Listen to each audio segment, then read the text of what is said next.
Mga kasaluyot, medyo matagal-tagal tayo hindi nakapag-upload pero bibigyan ko kayo ngayon ng tips kung paanong mapapabilis ang ating mga grapes sa paghahaba o pag-akyat sa ating mga balag. So ngayon, dumaan tayo dun sa pag-aaral kung bakit yung iba nating grapes ay kagaya nito, nadidelay yung ating pag-akyat sa balag kahit matagal na siyang nandyan. So ito, ang nangyari dito, may nag-advise sa akin na i-trim daw itong mga bahagi ng mga sanga ng grapes. So it turns out na para sa aking obserbasyon ay hindi siya naging mabilis umakyat. So nagkaroon pa ng problema. Ayan po na bulok.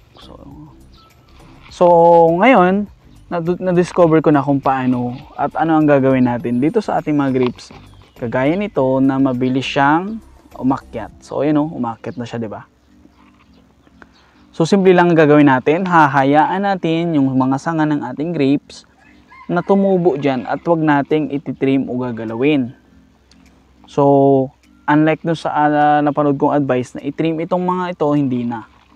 So example, itong aking grapes dito, nakalagay lang yan sa timba. No, di ba? Nakalagay sa timba. So ang ginawa ko, hindi ko na siya tinrim, hinayaan kong tumubo sila dyan. At ngayon ay nakaakyat na yung grapes natin dito. Nasa taas na. Yun na siya. So, hayaan nyo lang yung mga ganito. Yung mga ganyan. Hayaan yung tumubo ito. Yan. Hayaan yung tumubo yan. Yan. Hayaan yung tumubo yan. Huwag nyo gagalawin. Huwag nyo puputulin yung mga dahon na yan. Kasi yan din ang dahilan kung bakit mabilis tumaba at umakyat ang ating mga grapes. So, ayun. At kung may mga tanong kayo sa pag-growing grapes, tutulungan ko kayong mag-research at sasagutin natin. So marami ako ngayong pinapagapang na grapes dito. Yan.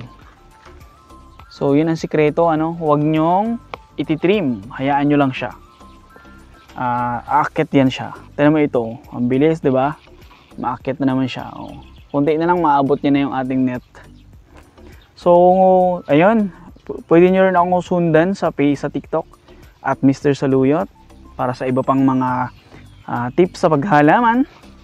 At hanggang dito na lang. Ito pang inyong kaibigan sa pagtatanim, Mr. Saluyot. Sana may natutuwa kayong idea. Thank you!